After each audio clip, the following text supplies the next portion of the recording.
soit avec vous. Et avec votre esprit. Évangile de Jésus-Christ selon saint Matthieu. Gloire à toi, Seigneur. En ce temps-là, des pharisiens s'approchèrent de Jésus pour le mettre à l'épreuve. Ils lui demandèrent: est-il permis à un homme de renvoyer sa femme pour n'importe quel motif? Il répondit: n'avez-vous pas lu ceci? Dès le commencement, le Créateur les fit hommes et femmes et dit: à cause de cela, l'homme quittera son père et sa mère, il s'attachera à sa femme, et tous deux deviendront une seule chair. Ainsi, ils ne sont plus deux, mais une seule chair. Donc, ce que Dieu a uni, que l'homme ne le sépare pas.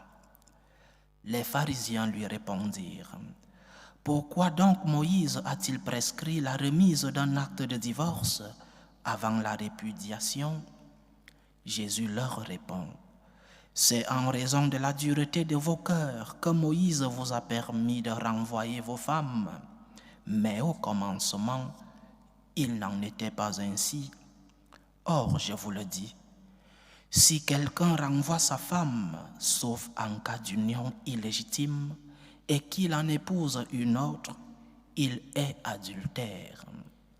Ses disciples lui disent: si telle est la situation de l'homme par rapport à sa femme, mieux vaut ne pas se marier. Il leur répondit: tous ne comprennent pas cette parole, mais seulement ceux à qui cela est donné. Il y a des gens qui ne se marient pas, car de naissance, ils en sont incapables. Il y en a qui ne peuvent pas se marier, car ils ont été mutilés par les hommes. Il y en a qui ont choisi de ne pas se marier à cause du royaume des cieux. Celui qui peut comprendre, qu'il comprenne. Acclamons la parole de Dieu. Louange à toi, Seigneur Jésus. Accueillez la parole de Dieu pour ce qu'elle est réellement, non pas une parole d'homme, mais la parole de Dieu. Le message du Christ, chers frères et sœurs, parfois peut nous paraître très exigeant.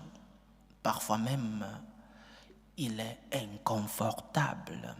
Nous voyons la grande preuve, c'est que lorsque le Christ parle de certains sujets, nous sommes tous d'accord. Nous disons Amen. Mais lorsqu'il parle d'autres sujets, il y a des grincements dedans. Certains de nous, prêtres, parfois, nous avons peur d'aborder certains sujets. J'ai dit certains prêtres. Certains ont peur d'aborder certains sujets, de peur d'être pointés du doigt. On appelle certains des démodés. Le prêtre bon aujourd'hui, c'est le prêtre qui dit ce que les gens veulent écouter ou ce que la majorité dit. Que dit la majorité? Alors certains thèmes ne sont pas touchés. Ça, c'est la foi du supermarché où nous allons. Nous choisissons ce que nous voulons. C'est un concept créé par le pape émérite Benoît XVI. La foi du supermarché où nous allons. Nous choisissons ce que nous voulons à la mesure de notre poche et à la mesure de nos goûts. Nous allons au supermarché, nous choisissons. Pour certains qui n'ont pas grand-chose dans les poches, nous allons vers les rayons les moins chers. Et pour d'autres, vers les rayons les plus chers, selon les goûts et les moyens de chacun. Nous avons transformé le message du Christ en un message du supermarché. Nous choisissons les thèmes et nous identifions les prêtres selon ce qu'ils disent de certains thèmes. Et le thème d'aujourd'hui est un de ces thèmes qui inconfortent, un de ces thèmes qui est exigeant. Le Christ est exigeant. Le message du Christ, parfois, est facile à mettre en pratique, mais d'autres fois, le Christ nous demande un peu trop, non? Le Christ nous demande un peu trop d'efforts. Parfois même, ces efforts peuvent nous sembler impossibles à réaliser. Mais comme j'ai introduit notre méditation d'aujourd'hui par l'ancienne du Alléluia, accueillez la parole de Dieu pour ce qu'elle est réellement, non pas une parole d'homme, mais la parole de Dieu. Dans beaucoup d'aspects, le Seigneur nous exige beaucoup. Dans beaucoup d'aspects, le message du Seigneur est pour nous désagréable, inconfortable. Et lorsque nous sommes devant un évangile inconfortable comme celui-ci, nous épousons 2 ou 3 solutions, 2 ou 3 chemins. Le premier chemin, c'est que nous voulons manipuler le message. Pour les intellectuels, il n'a pas vraiment voulu dire ceci, il a dit ceci. Ça, c'est manipuler le message. C'est la première intention que nous avons devant l'exigence du Christ dans certains messages. Et le thème du divorce est un de ces thèmes les plus exigeants de l'Écriture. Qu'est-ce que nous faisons? Nous manipulons le message. Le Christ n'a pas vraiment voulu dire ceci, il a voulu dire ceci. Ce qu'on appelle après le Concile Vatican II, ce que certains ont appelé l'esprit du concile, l'esprit du message. Et d'autres, au lieu de manipuler le message, parlent du contexte. Non. Et le Christ a vécu dans son contexte. Alors ce qu'il a dit, c'était des choses de son contexte. Dans le thème du divorce, nous ne pouvons pas le dire. Les Juifs, les Romains, les Grecs, les Égyptiens et même dans la zone perse, tous acceptaient le divorce. Et le Christ vient dans ce contexte où tout le monde accepte le divorce.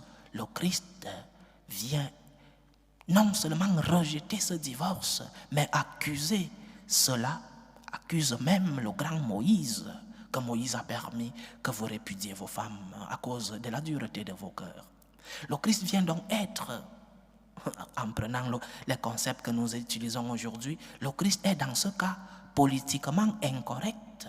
Si tout le monde accepte le divorce et le Christ ne l'accepte pas, qui suis-je moi, prêtre de l'an 2024, pour ne pas rejeter ce que le Christ lui-même a rejeté, malgré que tous acceptaient le divorce à l'époque? Je répète, les Juifs, les Romains, les Grecs voisins, les Égyptiens et même dans la zone perse, l'histoire nous le dit, tous acceptaient le divorce.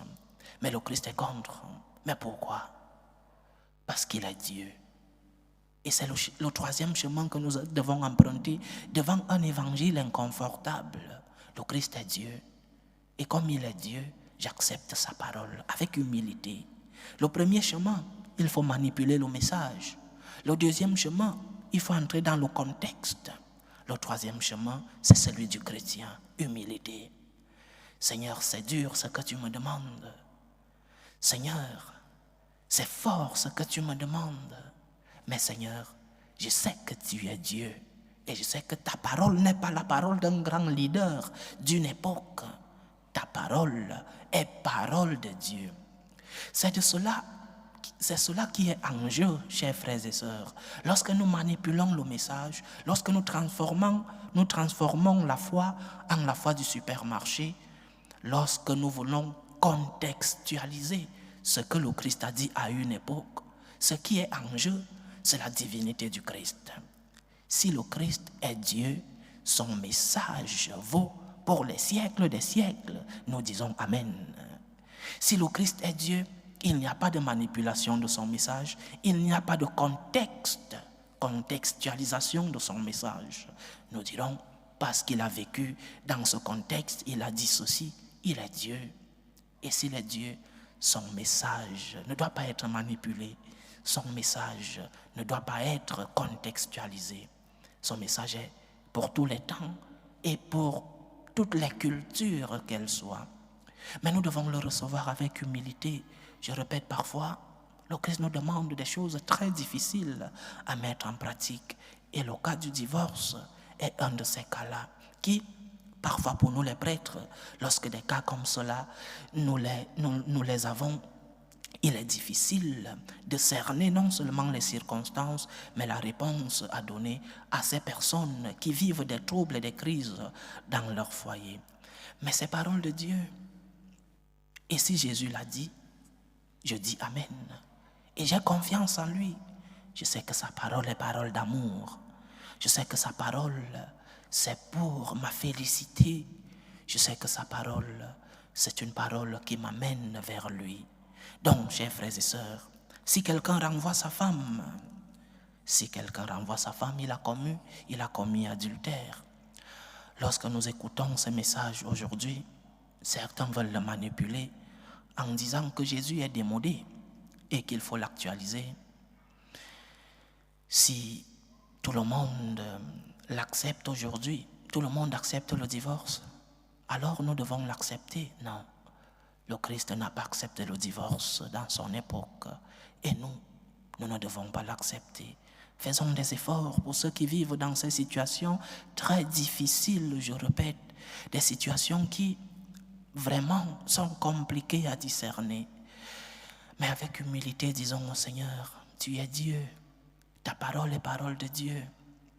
Et j'aimerais vraiment que tu me dises la vérité qui vient de toi, Seigneur. Tu es Dieu. Même si cela est difficile à mettre en pratique, Seigneur, donne-moi ta force. Donne-moi ta force de porter cette situation difficile. Donne-moi la force d'accepter ta parole comme parole de Dieu, pas comme parole d'un grand leader d'une époque, mais comme parole de Dieu. Que la parole du Seigneur nous transforme, que la parole du Seigneur nous fortifie, que la parole du Seigneur nous amène à la félicité ici sur la terre et à la félicité éternelle. Loué soit Jésus-Christ. À jamais.